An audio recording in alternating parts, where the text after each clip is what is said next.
Chilli powder అన్ని రకాల వంటలకు పచ్చళ్లకు సరైన chilli powder. No colour, no chemicals.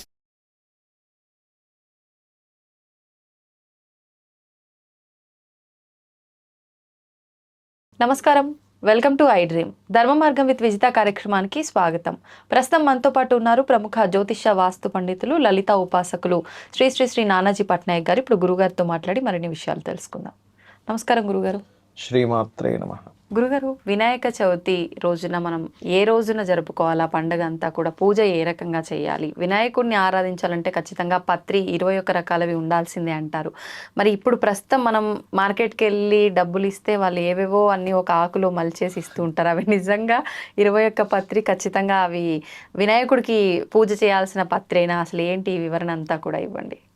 అంటే కొన్ని ఆ పత్రుల్లో కొన్ని నిజాలు ఉన్నాయి, కొన్ని పాపం వాళ్ళకి తెలియక అదే అనుకొని తీసుకునే వాళ్ళకి తెలియక అట్లా ఉంది. అసలు ఎందుకు ఆ పత్రులతో చేస్తారు అంటే, మనకి కొన్ని వాసనలు చూసినప్పుడు, కొన్ని పత్రుల యొక్క వాసన చూసినప్పుడు ఆ సుగంధం వల్ల మనలో ఇది వర్షాకాలం వచ్చేటువంటి పండగ. ఈ వర్షాకాలం వచ్చే పండగల్లో పోలాల అమావాస్య, అలాగే అదేవిధంగా ఈ పత్రులకు సంబంధించినటువంటి దీనికి సంబంధించిన గణపతి. మనం కొన్ని చూడండి, ఇప్పుడు ఒక వ్యక్తి దాన్ని ఏమంటారు, ఇలా మత్తు ఎక్కిచ్చేది ఉంటుంది. ఇలా ముక్కు దగ్గర పెడితే మనిషి మత్తు వచ్చేస్తుంది. ఆకని కాదు, మనకి మామూలుగా కొన్ని కెమికల్స్లో ఎందుకు వస్తుందండి అంటే, ఆ స్మెల్ వల్ల మన మత్తు వచ్చేస్తుంది కదా. అవునా కదా. మరి కొన్ని ఘాటైన వచ్చినప్పుడు మనిషికి దగ్గు వస్తుంది. అంటే బాడీలో సమ్ రియాక్షన్ ఒక స్మెల్ వల్ల ఉంది. ఈ ఆకుల్లో ఉన్నటువంటిది ఏమిటంటే, మనకి ఆయుర్వేదం ఇవన్నీ కూడా మరి వాటి నుంచి తయారు చేసినవే కదా, చెట్లు మొక్కల నుంచే కదా. ఈ పర్టికులర్గా వీటి నుంచి మీరు ఎప్పుడైతే అన్నీ అక్కడ అమర్చుకుంటాడో, ఆ స్మెల్ పీల్చుకుంటాడో, తెలియకుండానే సైంటిఫిక్గా అది ఆ యొక్క వ్యక్తికి ఏదైతే రోగం రాకుండా ఉండాలో వాటి నుంచి అవి పుడతాయి. అందులో పర్టికులర్గా ఒకటి తీసుకొని ఇలా అనుకుని వేస్తుంటాం. అంటే ఇలా చేయాలి అంటుంటారు. ఎందుకంటే నువ్వు ఆ స్మెల్ను ఆస్వాదిస్తావు, నీకు అది తెలియకుండానే నీకు లోపలికి వెళ్తుంది. రకరకాల పత్రులతో, అందులో ముఖ్యంగా గరికలు. చెప్పండి. భగవంతుడికి సంబంధించినవి వండేటప్పుడు చేసేటప్పుడు ముక్కుకి బట్ట కట్టుకొని చేయాలంటారు. మరి ఇప్పుడు ఎంగిలి పడుతుంది అని అది వేరు. మరి పత్రి వేసేటప్పుడు మనం స్మెల్ చూసి భగవంతుడికి తప్పు కదా, స్మెల్ చూస్తూ వేయట్లేదు కదా. ఓకే, స్మెల్ చూస్తూ వేయట్లేదు, జస్ట్ మనకు తెలియకుండానే మనలో వెళ్ళిపోతుంటుంది. ఓకే, అదొకటి. రెండవది ఏంటంటే, ఇప్పుడంటే మనకి కొంచెం చాలా మటుకు మారాయి, కానీ ఒకప్పుడు చెరువులు ఉండేవి ఎప్పటికప్పుడు ఎక్కడికక్కడ. ఈ పత్రులన్నీ తీసుకెళ్ళి నిమజ్జనం చేసినప్పుడు కొన్ని ఆకులకి అక్కడ ఉండే వాటర్లో ఉండేటువంటి కొంత బ్యాక్టీరియాని, లేకపోతే ఆ వాటర్లో ఉండేటువంటి కొన్ని బ్యాడ్ దీన్ని తీసేసే లక్షణాలు ఉంటాయి ఈ పత్రికి. అలాగే అనేకమైన రుగ్మతలు, రోగాలని తీసేటువంటి లక్షణాలు ఉంటాయి కొన్ని పత్రులకి. అందుకని పత్రులు వాడమని చెప్తారు. అదొకటి, అవి కారణం ముఖ్యంగా.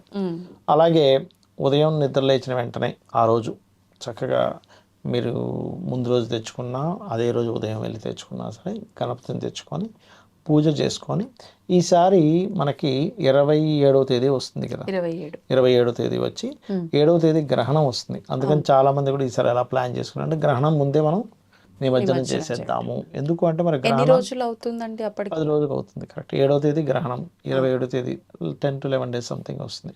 కొన్ని ప్రదేశాల్లో 13 రోజులు పెట్టేది ఇంకా పెట్టుకోకూడదు అని డిసైడ్ అయ్యారు ఈసారి. అంటే ఇంకా గ్రహణం తర్వాత ఉంచకూడదా? అంటే అలా కాదు. ఇక్కడ ఏమవుతుందంటే, గ్రహణం ఇప్పుడు మనకి టెంపుల్స్ మూసేస్తాం గ్రహణానికి, అవునా. అంటే వీళ్ళు ఇదేంటంటే, మరి ఆ సమయంలో పూజాది కార్యక్రమాలు చెయ్యం కదా, కాకపోతే లక్కీగా నైట్ టైం వస్తుంది. నైట్ టైం వస్తుంది కాబట్టి మళ్ళీ శుద్ధి చేయాలి. ఇప్పుడు మనకి టెంపుల్లో గ్రహణం వచ్చి వెళ్ళిపోయిన తర్వాత శుద్ధి చేస్తారు. ఇక్కడ శుద్ధి చేసేటువంటి ప్రక్రియ ఎక్కడుంది? అంత చేయాలంటే చెయ్యొచ్చు, చేయలేమని కాదు. అందుకని కొంతమంది ఎందుకులే గ్రహణం ముందే తీసేద్దాం, 9 రోజులకే తీసేద్దాం అని డిసైడ్ అయ్యారు. అలాగే గణపతిని పూజించేటప్పుడు ముఖ్యంగా గరిక 12 ఇంచీలు ఉండే గరిక అని చెప్పారు, శాస్త్రంలో ఉన్నటువంటిది. అలాగే ఆయనకి ఇష్టమైనటువంటి కుడుములు, అదేవిధంగా సాయంత్రం పూట ఖచ్చితంగా ఆ కథని చెప్పుకోవడం కంపల్సరీ చేయాలండి. మనకి చూడడానికి ఆ కథలో ఏముంటుంది అనుకుంటాం, కానీ తెలియకుండానే కాదు. ఆ ప్రతిరోజు ఒక్కలేదు, ఆ ఒక్కరోజు మొదటి రోజు మాత్రమే చవితి చంద్రుని చూడకూడదు కాబట్టి అది చేస్తూ ఉండాలి. ఇంకోటి మనకి అంటే ఇప్పుడు మరి పెడుతున్నారు లేదు కానీ ఒకప్పుడు గణపతి దగ్గర పుస్తకాలు పెట్టేవారు పిల్లలు. అవునవును. వీళ్ళకి ఏదైనా సరే ఆటంకాలు వస్తాయి ఎందుకు పెట్టేవారు, ఏం గణపతి దగ్గర ఎందుకు పెట్టాలి అంటే ఎవరి జన్మజాతక చక్రంలో అయినా వాళ్ళకి చదువులో ఆటంకం కలుగుతుంది అంటే దానికి కారణం ముఖ్యంగా కేతువు. కేతు గ్రహం ఎక్కడుంటే అక్కడ దానికి సంబంధించిన ఆటంకం ఇస్తాడు. ఇప్పుడు 2లో ఉన్నాడు ధనానికి ఆటంకం, 3లో ఉన్నాడు అన్నదమ్ములతో లేదా స్పీచ్ కమ్యూనికేషన్, 4లో ఉన్నాడు చదువు, 5లో ఉన్నాడు సంతానం. అంటే ఏదో సంథింగ్ దూరంగా కూడా ఉంటారు కొంతమంది, ప్రతిసారి కలగకూడదని లేదు. లేదా పుట్టే సంతానం మంచి స్పిరిచువల్గా ఉంటారు. 7లో ఉన్నాడు వివాహం, 8లో ఉన్నాడు ఆయుష్ మీద యాన్స్టస్ ప్రాపర్టీ మీద, 9 ఉంటే తండ్రితో దూరం, 10 ఉంటే వీళ్ళకి కెరీర్ మీద పెద్ద ఇంట్రెస్ట్ లేకపోవడం, కెరీర్ ఎదగలేకపోవడం, 11 ఉంటే ఎంజాయ్ లేకపోవడం, 12 ఉంటే వివాహ జీవితం మీద. లగ్నానికి కేతు సంబంధం వస్తే ఈ వ్యక్తి స్పిరిచువల్గా ఉంటాడు లేదా దేని మీద ఇంట్రెస్ట్ లేకుండా ఉంటాడు. అలా అని వీళ్ళకి ఏదైతే ప్రాబ్లం ఉందో దానికి సంబంధించినటువంటి దానిలో ప్రత్యేకంగా పిల్లలు చదువులు సాగాలి అనే ఉద్దేశంతో అక్కడ పెట్టేవారు. Okay okay. ఆ రకంగా ఏంటంటే భక్తి శ్రద్ధలతో గనక చేస్తే చాలామందికి గణపతి కనబడ్డం, గణపతిని అంటే ఎలా అంటే మీరు గనక నిత్యము గణపతికి ఏదైనా చెప్పుకుంటూ చేస్తున్నారనుకోండి, గణపతి ఆన్సర్ ఇస్తాడమ్మా స్వప్నంలోకి వచ్చి. అవునా? నిత్యం ఆరాధించే వాళ్ళకి ఏ దేవతైనా ఇస్తుంది, గణపతి ఒకటే అని కాదు. కాకపోతే ఈ కలియుగంలో కొంచెం తొందరగా కనెక్ట్ అయ్యేటువంటిది. ఎందుకు మీకు స్వప్న వారాహి అని ఉంది తెలుసా మీకు? స్వప్న వారాహి చేసిన వాళ్ళకి స్వప్నంలో వచ్చి చెప్తుంది అమ్మవారు. స్వప్న ఆంజనేయం ఉంది, స్వప్న ఆంజనేయం సాధన చేసే వ్యక్తికి ఆంజనేయ స్వామి కల్లోకి వచ్చి చెప్తాడు ప్రశ్న వేసుకుంటే. అలాగా కర్ణ పిశాచాలు ఉన్నాయి, అవన్నీ పిశాచాలు అది వేరు. దేవతా సంబంధించిన విషయాల్లో చూసుకుంటే కర్ణ మాతంగి ఉంది, ఆవిడ చెప్తుంది ఏదైనా అడిగితే. కాకపోతే ఆ సాధనలు కొంచెం కఠినంగా చేయాలి, కొన్ని నియమ నిబంధనలు పాటించాలి. అంటే ఈ సాత్విక పూజలేనా అవి కూడా? సాత్వికంగానే, సాత్వికము ఉంటాయి, రాజసము ఉంటాయి, తామసము ఉంటాయి. కాకపోతే ఏంటంటే రాజస తామసాలకు వెళ్ళినప్పుడు వీళ్ళ నియమ నిబంధనలు ఇంకా కఠినంగా ఉండాలి. సాత్వికంలో ఏంటంటే అంత ఇబ్బంది ఉండదు అనే దాంతో చేస్తూ ఉంటాం. దక్షిణాచారము, కౌలాచారము, వామాచార పద్ధతులు. ఇప్పుడు మీరు అన్నట్టుగా మండపాల్లో అయితే ఈ 9 రోజులు గ్రహణం ముందరే తీసుకుంటారు, అలా ప్లాన్ చేసుకోవచ్చు. ఇళ్లలో పెట్టిన వాళ్ళు ఏ రోజున తీయాలంటే కొంతమంది అదే రోజు సాయంత్రం తీస్తుంటారు, కొంతమంది ఒక నిద్ర అని చెప్పి మరుసటి రోజు తీస్తూ ఉంటారు. ఏ రోజున తీయొచ్చు అంటే అయితే 5 రోజులు కానీ 7 రోజులు కానీ 9 రోజులు కానీ చెప్పారు. ఇంట్లో అయినా సరే కొంతమంది 3 రోజులు కూడా తీస్తారు. డేస్ లెక్క పెట్టాలా? 5 రోజులు అంటే నైట్ ఈ రోజు పెట్టాము, ఈ రోజు తీసాము, ఒక రోజులో పెట్టి తీసేసినట్టు. కొంతమంది ఈవినింగే తీసేస్తారు, అవును అమ్మో ఇంట్లో అన్ని నిబంధనలు పాటించాలి. ఇంకొంతమంది నెక్స్ట్ డే లేదా ఆ నెక్స్ట్ డే, థర్డ్ డే తీస్తారు. నెక్స్ట్ డే తీయరు, సెకండ్ డే తీయరు ఎవరు. ఇంకొంతమంది ఆ శుక్రవారం వస్తే తీయరు, అమ్మో శుక్రవారం తీయకూడదండి అని. అలా ఇంకా ఎవరిది. కాకపోతే ఇక్కడ ఇవన్నీ కాదు, మనం ఏంటంటే భక్తి శ్రద్ధ భావన ముఖ్యం. అవి లేకుండా మీరు ఎన్ని చేయండి వేస్ట్. ఓకే. ఇప్పుడు భగవంతుడి ఆరాధనకు సంబంధించి చాలా వరకు నీకు స్తోమత ఉంటేనే నువ్వు క్షేత్ర దర్శనమైనా చెయ్యి, భగవంతుడి పూజలైనా చెయ్యి, ఆడంబరాలకు పోయి అప్పులు చేసి చేయకూడదు అంటారు. కానీ వినాయక చవితి విషయానికి వస్తే చాలా వరకు చందాలు వేసుకొని ఇల్లు తిరిగి తీసుకొచ్చిన డబ్బులతో వినాయక ఈ ఉత్సవం అంతా కూడా జరుపుతూ ఉంటారు. దీని గురించి ఒక్కసారి వివరించండి. ఏం లేదమ్మా, ఇక్కడ ఫస్ట్ ఆఫ్ ఆల్ ఏంటంటే ఇప్పుడు మనం ఒక గ్యాదర్ అవ్వాలి, ఫంక్షన్ గ్యాదర్ అవుతాం, అందరం కలుస్తాం. ఇలా ఏంటంటే ఏదో మనం చందా ఇచ్చేసి వచ్చేసినట్టు కాకుండా మనం అక్కడికి వెళ్ళి చూసుకోగలగాలి. ఇప్పుడు మనం ఇక్కడ ఏంటంటే 2 విషయాలు. కొంతమంది బలవంతంగా చందా మీరు ఎంత ఇవ్వాల్సిందే, 100 రూపాయలు ఇస్తే 100 ఇవ్వడం ఏంటి, 500 ఇవ్వడం ఏంటి, 3000 ఇవ్వండి, 5000 ఇవ్వండి, డిమాండ్ చేయకూడదు ఎప్పుడు కూడా. వీళ్ళు కూడా ఇచ్చేటప్పుడు మనస్ఫూర్తిగా భగవంతుడికి ఇస్తున్నాననే భావనతో ఇవ్వాలి. ఎవరి కోసం ఇస్తున్నాం, మనం వేరేవేమి ఖర్చు పెట్టమా? ఎన్ని వేస్ట్ ఖర్చులు అవుతాయి మనకి, ఓల్డ్ వేస్ట్ ఖర్చులు. అలా అని తీసుకునే వాళ్ళు కూడా చందా తీసుకుని వాళ్ళ స్థితి బాగాలేదు, 100 రూపాయలు ఇచ్చారు, 50 రూపాయలు ఇచ్చారు, పర్లేదమ్మా, నో ప్రాబ్లం, తీసుకోవాలి. ఓ మంచి బిజినెస్ మ్యాన్ ఉన్నాడు, ఏంటంటే మీలాంటి వాళ్ళు సపోర్ట్ చేయకపోతే అలా మంచిగా అడిగి తీసుకోవాలి, తప్పు కాదు. ఇక్కడ ఏమైపోద్ది అంటే వీళ్ళు బలవంతంగా అడిగినా వాళ్ళకి వీళ్ళు ఇదంతా కమర్షియల్ అయిపోయింది అనే ఫీలింగ్తో వాళ్ళు ఉంటారు. ఉంచుకొని కూడా ఇవ్వకపోతే ఏంట్రా వీళ్ళు హిందువులేనా అసలు అనేది ఇంట్లో ఉంటారు. కాబట్టి ఇక్కడ ఏంటంటే బ్యాలెన్స్ ఉండాలి. ఇచ్చే వ్యక్తి నేను భగవంతుడికి ఇస్తున్నాను, ఒక భగవత్ సంబంధించిన కార్యక్రమానికి ఇస్తున్నాను, మనస్ఫూర్తిగా ఇవ్వగలగాలి. తీసుకునే వ్యక్తి కూడా అయ్యో ఆయన స్తోమత బాగుందో లేదో, మనం ఇబ్బంది పెడుతున్నామా. కొంతమంది మనం ఇబ్బంది పెట్టకపోయినా వాళ్ళ నేచరే అంత ఉంటుంది, సరే.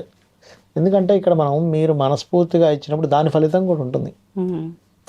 అంత అప్పులు చేసి ఇవ్వక్కర్లేదు, 100 ఇవ్వగలను, 500 ఇవ్వగలను, లేకపోతే 200 ఇవ్వగలను, 50 ఇవ్వగలను. అయ్యా నా దగ్గర ఏమీ లేదు, నాకు ముందే శాలరీ లేదు, జాబ్ లేదు, ఓ 10 రూపాయలు ఇస్తాను, తప్పేం లేదు. కానీ ఉంచుకొని నీ దగ్గర ఆల్రెడీ ఉండి అమ్మో వీళ్ళు వచ్చారు అంటే నువ్వు ఎవరికి ఇస్తున్నావు అక్కడ? ఫస్ట్ నువ్వు ఏ కార్యక్రమానికి ఇస్తున్నావు? భగవంతుడి కార్యక్రమం, భగవత్ సంబంధించిన కార్యక్రమం, ఒక ఐకమత్యం అవ్వడానికి ఇస్తున్నావు. కొంతమంది అంటుంటారు ఎందుకు పెట్టాలి అంటే ఒక ఐకమత్యం భగవత్ సంబంధించిన దానికోసం ఇస్తున్నాం. దానివల్ల ఏంటంటే పెద్ద విగ్రహం పెట్టాం, దాని పూజలు జరుగుతుంటే ఆ చుట్టుపక్కల ఉండే ఆ ఎనర్జీ ఫామ్ అవుతుంది. వీళ్ళు చేసేది తప్ప ఇంకా దానివల్ల ఇప్పుడు పెద్ద పెద్ద మైకులు పెట్టేస్తే తప్పు. ఎట్లాగా పెద్ద పెద్ద మైకులు పెట్టి పక్క వాళ్ళకి డిస్టర్బెన్స్ చేస్తే తప్పమ్మా, అందులో ఇదేం లేదు. అలాగే రోడ్లన్నీ బ్లాక్ చేసేసి వీళ్ళనివ్వకుండా ఏ రోడ్లోంచి వెళ్దామని బ్లాక్ చేస్తే తప్పు.